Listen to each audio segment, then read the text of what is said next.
ভালোবাসা মোরে ভিখারি করেছে, তোমারে করেছে রানী। ভালোবাসা মোরে ভিখারি করেছে, তোমারে করেছে রানী। হাই, আমি Ipsita, welcome back to my channel. চলে এসেছি আমার একটা নতুন ভিডিও নিয়ে। তো আজকের ভিডিওর শুরুতে ইন্ট্রোডাকশন এই গানটা করলাম অবশ্যই কবিতা চোর কাকার ছেলের জন্য। তাকে নিয়ে, তার ওই ভিডিওটা নিয়ে অবশ্যই একটা বড় ভিডিও করে ফেলেছি। তার সত্ত্বেও বেশ কিছু কথা ছুটে যায়, কারণ ও মানে মুখ তো যখন খুলেছে, এমনভাবে খুলেছে যে এমন এমন কথা ও বলে ফেলেছে, তাতে ও জানে না যে কি কি প্রশ্ন উঠতে পারে। তো তার মধ্যে বেশিরভাগ কথা সুন্দর করে আপনাদের কাছ অব্দি পৌঁছে দিয়েছি। সবার তো সবটা দেখা সম্ভব হয় না, জানার সম্ভব হয় না।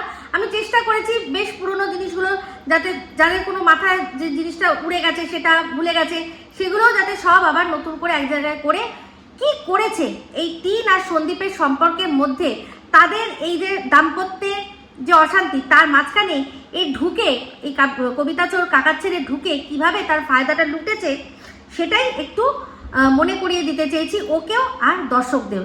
তো এই কথাটা সত্যি যে স্বামী স্ত্রীর মধ্যে ফাটল না থাকলে আরেকজন ঢুকতে পারে না, কিন্তু এরকম ঘরে ঘরে ফাটল আমরা দেখছি। কিন্তু তার সত্ত্বেও কি হয় যে এই যে ফাটল, এই যে কী ধরনের ফাটল, যে কিনা আগে ভাগেই মানে পুরো দেয়ালটাকে ভেঙে দুপাশ করে দিয়েছে।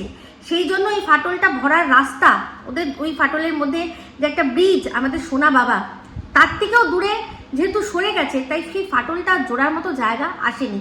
সব দোষ কি এই কাকার ছেলের? না, একেবারেই নয়, সবারই দোষ আছে। এই ত্রিকোণ ব্যাপারটার মধ্যে তিনটে কোণেরই দোষ রয়েছে। কিন্তু আজ সে যে এমন একটা ভাব দেখাচ্ছে যে সে ভিকটিম, আর সেই জন্যই তাকে মনে হচ্ছে না আচ্ছা করে কি বলুন তো, কানপুরে একদম তানপুরা বাজাই, ওর নাগপুর থেকে একেবারে রসের কমলা লেবুর রস আর কি বেরিয়ে আসুক, এইরকম ইচ্ছা করছে। তো যাই হোক, যেটা বলছিলাম, তো ওই ভিডিওটার শুরুতেই যে কথাটা বলেছে যে আমার এখন বাজে রাত 2:30 বাজে, আমি এখন ভিডিওটা করছি, তার মানে এটা নিয়ে আমাকে কমেন্ট করেছে রিঙ্কুদি, তুমি এই কথাটা বললে, কিন্তু তার সত্ত্বেও কি বলতো আমার মাথায় ছিল, কিন্তু তার আগে তুমি কমেন্টটা করে দিয়েছো।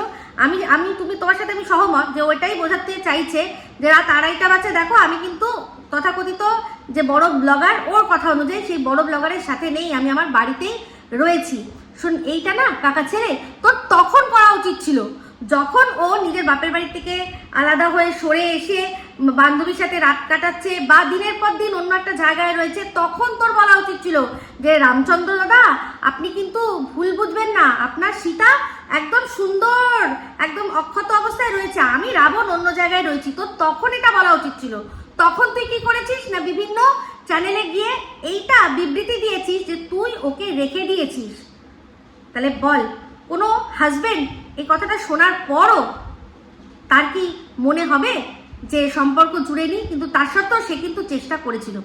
তা এই যে এত বড় বড় ডায়লগ তুই বললি, একটা সবচেয়ে বড় ডায়লগ যে সামান্য একটু চ্যাট করেছি আমরা, কিছুটা কথোপকথন, সে ভালো মন্দ, সেক্স না হলে ভালোবাসা, যাই হোক হোয়াট এভার, আমরা কটা কথা বলেছি, তার জন্যই বিষয়টা এত দূর গড়িয়েছে।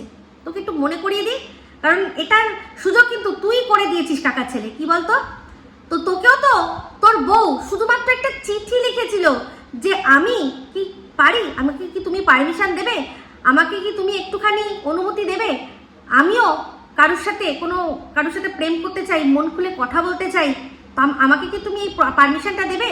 তুমি পারমিশন দেবে, তুমি অনুমতি দেবে, তবেই আমি করব। কি করেছিলি তার সাথে? কি করেছিলি? এমন তোর রাগ উঠে গেল যে ঠাটিয়ে চড় মেরে দিলি তুই ওকে। ওর দোষটা কি আছে? ও তো করেনি, তোর কাছে পারমিশন চেয়েছিল, তুই সেটা সহ্য করতে পারলি না। সেখানে তুই ভালো করে জানিস যে কথাটা বলেছে সন্দীপ, যে ওর কাছে কি কি ও দিয়ে রেখেছে তুমি জানো না। ওর ওই বান্ধবীকে বলছিল, তুমি জানো না কি কি দিয়ে রেখেছে। ওই ছেলে ছাড়বে ওকে? ওর কাছে যা যা এলিমেন্ট দিয়ে রেখেছে ও সমস্তটা সোশ্যাল করে দেবে, কারণ জানে এ সোশ্যাল মিডিয়ায় একজন ভাইরাল ফেস। তো সেক্ষেত্রে তুই তোর বউ জাস্ট তোকে একটা অনুমতি চেয়েছে, একটা চিঠি লিখেছে, সেটা সহ্য না করতে পেরে তুই চড় থাপ্পড় মেরে তার সাথে ডিভোর্স হয়ে গেল তোর।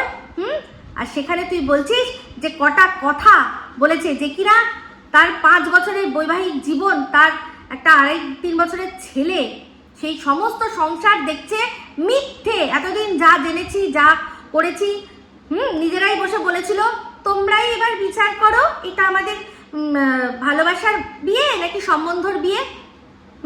মাই লাভ হ্যানা ত্যানা বলে, আমার সোনা বলে সন্দীপের ছবি পোস্ট করেনি। সেগুলো কি ছিল? এক মুহূর্তে যখন সেই স্বামী মনে হচ্ছে যে 5 বছর ধরে যা করলাম সেটা সম্পূর্ণ মিথ্যে। শুধু তাই নয়, তার যে সন্তান আদৌ সে তাদের ভালোবাসার আর কি প্রতীক নাকি জাস্ট একটা সেক্সের বাই প্রোডাক্ট, সেটাও তার মনের মধ্যে নিশ্চয়ই চিন্তা আসবে। আমার তো আসবেই, আমার যদি সন্দীপের জায়গা হতাম আমারও আসতো। যদি দেখি যে আমার সন্তানের পিতা জানছি যে অনেক দিন ধরে অন্য কাউকে ভালোবাসে, তখন মাথায় আসবে তাহলে আমার সাথে যেটা জিনিসটা করেছে সেটা কি মানে জাস্ট একটা উঠতি সময়ে যে সময় একটা ইচ্ছা হয়েছে সেই ইচ্ছাটা জাস্ট মানে করেছে, তার জন্য আমার বাচ্চা হয়েছে। এটা সব প্রত্যেকটা মানে যে কোনো হাজবেন্ড তার যদি স্ত্রীকে সে ভালোবাসে সেটা তার মাথায় আসবে যে এই সম্পর্ক সম্পূর্ণ কি মিথ্যে ছিল।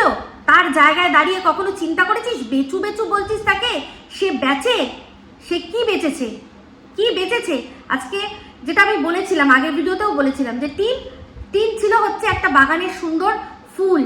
সেই বাগানের সুন্দর ফুলকে মালি দেখায়, দরকার পড়লে প্রদর্শনীতেও নিয়ে যায় যে দেখো কত সুন্দর লালন পালন করে আমি কত সুন্দর করে যত্ন করে আমার বাগানে সুন্দর ফুল দেখেছি। দূর থেকে যারা দেখবে, ফুল দেখবে, দেখে মালিকে হিংসা করবে, ইস কি সুন্দর না, মালিটার কি ভাগ্য।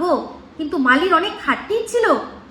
সেটা আজকের ডেটে দাঁড়িয়ে আমরা বুঝতে পারছি যে একটা মেয়ে যে কিনা রাস্তায় বেরোলে আই ওই করে কথা বলে, তাকে সুন্দরভাবে না এরমভাবে বলতে নেই, ওরমভাবে চলতে হয়, এরকম করে করে তাকে সুন্দর করে প্রেজেন্টেবল করে সারা বিশ্বের কাছে সে রেখেছিল একটা সুন্দর গ্রাম্য বধূ হিসাবে।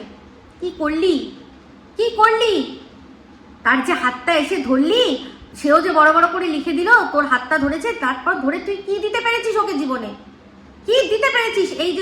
এই যে সম্পর্কের মধ্যে কি দিতে পেরেছিস? শুধু মানে লাঞ্ছনা, লোকের কাছে নোংরা কথা, মানে অভিশাপ, এইসব ছাড়া কি দিতে পেরেছিস? ইনকামও তো সেই তাকেই করতে হচ্ছে। মানছি যে তুই নিজে ইনকাম করে ওকে খাওয়াচ্ছিস, ওর সংসার চালাচ্ছিস, তাহলে নয় বুঝতাম যে তুই ওকে বলছিস বেচু। নিজের বাইক বিক্রি করলি না, কি করলি না, ওড়না দিয়ে বসিয়ে দিলি একটার পর একটা। তুমি কন্ট্রোভার্সি করো, আমি তো চেয়েছিলাম ও কন্ট্রোভার্সি করুক, তোর লজ্জা করে না? এরকম অনেক কথাই থেকে যায় যে কথাগুলো বলা হয় না। আজকে তুই বলছিস যে ওর জন্য আমি আমার কেরিয়ার সব সর্বনাশ করে দিয়েছি, সব ছেড়ে দিয়ে আমি চলে এসেছি। আমার কেরিয়ার, আমি যা করতাম কাজ, আমি ছেড়ে চলে এসেছি। কেন, আমাদের এখানেও তো পোর্ট আছে। তুই মুম্বাই বন্দরে কাজ করতিস না তো? আমাদের এখানেও তো পোর্ট আছে। তুই যদি সত্যি ইঞ্জিনিয়ার হতিস তাহলে আমাদের এখানে কলকাতাতে, খিদিরপুরে, হলদিয়ায় সব জায়গায় পোর্ট আছে। তুই সেখানে জাহাজের কাজ জোটাতে পারতিস না? পারতিস কি? যোগ্যতা থাকলে তবে না পারতিস। আশেপাশের বন্ধুরা কোনো মতে তারা চাকরি নিজেদের যোগ্যতায় জুটিয়েছে, বন্ধু হিসেবে তোকে নিয়ে গেছে। কি করেছিস? তাদেরও তো সাথে দিনের পর দিন শুধুমাত্র ছলনা করেছিস, তাদের সাথে প্রতারণা করেছিস। শুধু তাই নয়, তারা যখন তাদের ন্যায্য টাকা চাইতে এসছে, তোর মাকে দিয়েও তুই তাদেরকে অপমান করেছিস। এগুলো সব শুনেছি, শোনা কথা, কারোর ভিডিও থেকে শুনেছি, শুনে বলছি। তো সত্যি মিথ্যা সেটা তো অবশ্যই দর্শকরা বিচার করবে, আমার বিচার করার কিছু নেই। তবে হ্যাঁ, আমি শুনেছি, আমি বিশ্বাস করেছি, এটুকু বলতে পারি। তাহলে সেক্ষেত্রে তুই চাকরি জোটাতে পারলি না? তাহলে চিন্তা করে দেখ, তোর যখন চাকরি ছিল, তোর যখন কেরিয়ার ছিল, তোর যখন ইনকাম ছিল, তখন তোর চেহারাটা আমরা দেখেছি কিরকম ছিল। আর আজ তোর চাকরি নেই, বাকরি নেই, তোর কেরিয়ার শেষ, তোর চেহারাটা দেখ তো কিরকম খোদার খাসির মতো হয়েছে। করে এরকম বসে থাকিস, কি করে হয় রে? আমি তো জানি যার সব শেষ হয়ে যাবে সে তো চিন্তায় চিন্তায় শেষ হয়ে যাবে। তোর চেহারায় তো চিন্তায় চিন্তায় শেষ হওয়ার কোনো লক্ষণ নেই। অন্যকে বেছে বেছে ভালোই তুই ইনকাম করছিস। তোর সাথে কোনো সম্পর্ক নেই, সেই কবে সম্পর্ক নেই, তাহলে তার কুর্তির তুই কি করে দিচ্ছিস অসাম প্রোডাক্ট? তার কুর্তির রিভিউ তুই কি করে দিচ্ছিস অসাম প্রোডাক্ট? নাটক করো না, নাটক করো। জায়গায় জায়গায় যখন বিরিয়ানি খেতে দেখা গেছে, পিছন দিকে কেউ দেখিয়েছে সামনের ফটোটা যদি তুই না শেয়ার করতিস ওই তোর সো কল্ড টিনের দিদির সাথে, যে কিনা প্রধান দালাল ছিল তখন, মানে সুতো, তাহলে আমরা দেখতে পেতাম কি করে? যে পিছন থেকে দিয়েছিল, তুই সামনে থেকে দেখালি কেন? কারণ যাতে সন্দীপও দেখে আর বুঝেই যায় যে তার বউ সে আর ফিরবে না। লজ্জা করে না? এখন সন্দীপের পেছনে পড়েছো না? সন্দীপকে ছোট করতে চাইছো? সন্দীপ নিজের জায়গায় একদম ঠিক আছে, একদম ঠিক আছে। সংসার করলে, যে কোনো সংসারে তার বর যদি যাই হচ্ছে যেটা করছে, যদি তার বর চাষি হতো, তার বউকে ওই মাঠে নিয়ে খাবার নিয়ে যেতে হতো। তার বাবা মা বিয়ে দিয়েছে, দেখে শুনে বিয়ে দিয়েছে, ওদের যা ইনকাম আছে সেটা জেনে বিয়ে দিয়েছে, সন্দীপের বয়স জেনে বিয়ে দিয়েছে, সন্দীপের শিক্ষাগত যোগ্যতা জেনে বিয়ে দিয়েছে, সন্দীপের মানে পুরো পরিবার জেনে বিয়ে দিয়েছে, সব জেনে বিয়ে দিয়েছে। ও কোথাও থেকে পালিয়ে এসে বিয়ে করেনি, বা সন্দীপরাও ওদেরকে গিয়ে সম্বন্ধ নেয়নি, ওরা করেছে। তাহলে কেন করেছে? তাহলে সেক্ষেত্রে ব্লগিং তো টিম নিজের ইচ্ছাতে শুরু করেছে। আমরা কি কিচ্ছু জানি না রে? হ্যাঁ, সন্দীপ তো নিজের চাকরি নিয়ে খুশি ছিল, ও দিদির কাছে যা চাকরি করছিল ও সেটাতেই খুশি ছিল। সেখানে দিদি জামাইবাবু ঠকাচ্ছে, এগুলো সব খবর নিয়ে কে বলেছে? অবশ্যই এই টিম। আমরা যারা পুরনো রয়েছি না, আমরা সব জানি, বুঝতে পেরেছিস তো? আর আমি তো একটু বেশিই জানি, কারণ টিনের সাথে একটু হলেও আমার কথা হয়েছিল, বুঝতে পেরেছিস? এসব ফালতু কথাবার্তা বলতে আসবি না। তুই ভিকটিম, তোর মনে হয়নি? তখনই তো তোর উচিত ছিল বলে দেওয়া। তখন তুই কি বলছিস যে ওর অ্যাকাউন্ট থেকে কত টাকা আছে না গেছে বলতে পারবে না, ওখান থেকে 1 টাকাও খরচা হয়েছে। তুই ওর অ্যাকাউন্টের সম্পর্কে এত জানিস কি করে? হ্যাঁ, যখন ও বাপের বাড়িতে ছিল এত দেখা করার কি ছিল? তুই যদি না আসতিস, ও না দেখা করতে বেরোতো, আর নাহি এইসব এত কিছু হতো। তোকে আসতে কে বলেছিল? এসেছিস না, যে হাঁসটা বেরিয়েছে, সোনার ডিম পাড়া হাঁস, ওটাকে চটপট করে আগে আমার খাঁচায় এনে পুরি, সেই জন্য দৌড়ে সব ছেড়ে দিয়ে আমি চলে এসেছি। যদি সত্যি এরকম ব্যাপার কিছু থাকতো না, সত্যি যদি তুই যেটা বলছিস যে তুই পাশে দাঁড়িয়েছিস, তুই পাশে দাঁড়িয়ে বাঁশ দিয়েছিস সারা জীবনের জন্য, সেও নিয়ে রেখেছে। এবার সে তার ব্যাপার, সে কি করবে, তার জীবন, বয়সটা তারও কাঁচা, কিন্তু এত কাঁচাও বুদ্ধি নেই। তার আশেপাশে যারা রয়েছে তারাও তো সদ্বুদ্ধিটা দিতে পারে। সারা জীবনের জন্য তোকে কাঁধে চাপিয়েছে, সারা জীবনের জন্য। সত্যি আজকে ভিকটিম সাজছিস। ভিকটিমের মানে বুঝিস? একটা ছোট বাচ্চা, তার কি দোষ ছিল? তাদের স্বামী স্ত্রীর মধ্যে যা ছিল সেটা মিটে যেত, তোর আগে ভাগে আসার কি দরকার ছিল রে? এই যে তুই বড় বড় কথা বলছিস যে একটা সময় সে তার পাশে কেউ ছিল না, তার আগেই তার চ্যানেল খোলা হয়ে গেছে। তাকে বাড়ির থেকে বের করে দিয়েছে বলে ইনকাম করার জন্য তাকে চ্যানেল খুলতে হয়নি। সে চ্যানেল যখন ওইখান থেকে কৃষ্ণনগর থেকে এসেছিল তার 2 দিন পরেই সে চ্যানেল খুলে নিয়েছিল, বুঝতে পেরেছিস? এসব গাল গল্প অন্য জায়গায় দিবি। তুই ওকে কন্ট্রোভার্সি ক্রিয়েটার বানানোর চেষ্টা করেছিলি। তুই কন্ট্রোভার্সি ক্রিয়েটার, নিজেরই জীবনের কন্ট্রোভার্সি বেচো, ইনকাম করো, আর না চলো ফুর্তি করি, এনজয় করি, এই করেছিস তুই। বলবি কত টাকা ইনকাম করিস, যেরকম লাক্সারি হোটেলে যাস, সোনার বাংলা টাকি, বেশ এক্সপেন্সিভ জায়গা, তুই কি করে যাস রে? বড় বড় কথা বলতে এসছে সমস্ত কিছু। তোর ওর বাড়ির প্রোডাক্ট যাচ্ছে, সমস্ত কিছু কথাবার্তা হচ্ছে, বড় কথা। ও কাউকে চেনে না। তুই যদি কাউকেই না চিনবি, তাহলে মানে জাস্ট কবিতা চোর ওয়ার্ডটা শুনেই তুই বুঝে গেলি ইপসিতা, মানে প্রত্যেকজনকে তুই ভালো করে শুনিস কে কি বলছে না বলছে, পক্ষে হোক। শুধু ফালতু বকওয়াজ করতে লাগবে। তুই ওয়েট কর না, তোর জন্য আমি তো জানি, আমিও ওয়েট করছি যে ওই দেশ থেকে কি ডোজটা তোর জন্য আসবে, কারণ ওখান থেকেই তোর সমস্ত তোর পুরো পরিবারের সমস্ত কিছু এসছিল। আর এপাশ থেকে জঘন্য কেন বলেছিল রে? এই যে দিদি এত ভালোবাসাবাসি টিনের সাথে, তোর সাথেও এত ভালোবাসাবাসি, তুই বলে দিচ্ছিস আমার একটু ভাইরাল কইরা দাও না, হ্যাঁ? তার সে আবার হঠাৎ করে তোকে জঘন্য কেন বলেছিল রে? কি করেছিলি ওর সাথে? জঘন্যপানা। তোর ফ্যামিলির সবাই তো মানে ওর জন্য তোকে বাড়িতে ঢুকতে দেয় না, সেই জন্যই তো। ও দাদা স্যালাড দাও, ও দাদা স্যালাড দাও। এ কি, ওই বিয়ে বাড়িটা কার ছিল রে? কার ছিল সবই জানি, আমি তো বলেও দিয়েছিলাম তখন, কোন এক সরকারের, খুব ভালো করে জানি সমস্তটা। তো বেশি ফালতু বকতে আসবি না, তোকে বসায় মাঝে মাঝে গালাগাল খাওয়ার জন্য। তোর গালাগাল যদি খাওয়ার হয় কমেন্ট বক্সটা খোল কমেন্ট বক্সটা, দেখি তোর কত ক্ষমতা খাওয়ার। আসলে যুক্তিপূর্ণ সব প্রশ্ন করছে তো, সেই জন্য নিতে পারছিস না। এসছে বড় বড় বড় কথা বলতে, ভিকটিম সাজতে। হ্যাঁ, এরা বাচ্চাকে তার মায়ের কাছ থেকে আলাদা করে দিল, লজ্জা করে না? এই পাপ কি ভাবছিস ছাড়বে তোকে? পাপ বাপকেও ছাড়ে না। ঠিক আছে, তো যাই হোক, জানি আবারও কিছু না কিছু থেকে যাবে, কিন্তু যখন যেটা মাথায় আসবে অবশ্যই কোনো না কোনো একটা ভিডিওতে বলে দেবো। ভিডিও খুব বেশি বড় করতে চাইছি না, কিন্তু শেষে একটাই কথা বলছি, এই যে টিন, সেও এখন শারীরিক অসুস্থতার কথা বলছে।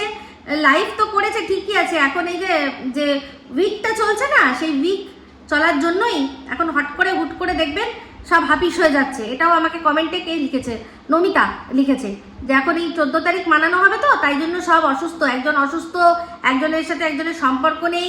মানে তোমরা ভেবে নাও যে আমরা এখন মাতাম মানাচ্ছি বলে ক্যামেরা অফ করে দেবো, শুধু মাঝে মাঝে লাইভ করে জিনিসপত্র বিক্রি, সব বুঝতে পারছি। বললাম তো, ক্ষমতা থাকলে চ্যালেঞ্জ অ্যাকসেপ্ট কর, যে হ্যাঁ আমি ওর সাথে কোনোদিনও কোনো জায়গায় আমাকে তো আপনি দেখতে পাবেন না, যদি ক্ষমতা থাকে তো দেখিয়ে দিন আমি ওর সাথে রয়েছি, তা আপনার বিরুদ্ধে কোনো রকম কোনো আইনি স্টেপ নেব না। একবার শুধু বল, তারপর দেখ তুই খেলটা, দেখ উই তামাশা উই দেখিয়ে দেবো। একটা কথা বলতো, তুই তো বলেছিলি যে আমিও গেছি ওই গ্রুপের সাথে, ওরাও গেছে গ্রুপের সাথে, তাহলে জোর করে যেই ভদ্রলোক ওই ইয়ে দিয়ে দিল বাসের মধ্যে, যে একটা ভিডিও দিয়ে দিল, সেই ভিডিওটা জোর করে তার উপর অত্যাচার করে কেন সেটা ডিলিট করালি? তোদের যদি মনে কিছু নাই থাকবে? হ্যাঁ, এমনি ঘুরতে গেছিস না? এমনি ঘুরতে গেলে কেউ কারোর দামি 2 লাখ টাকার ফোন আরেকজনের হাতে দিয়ে দেয় না?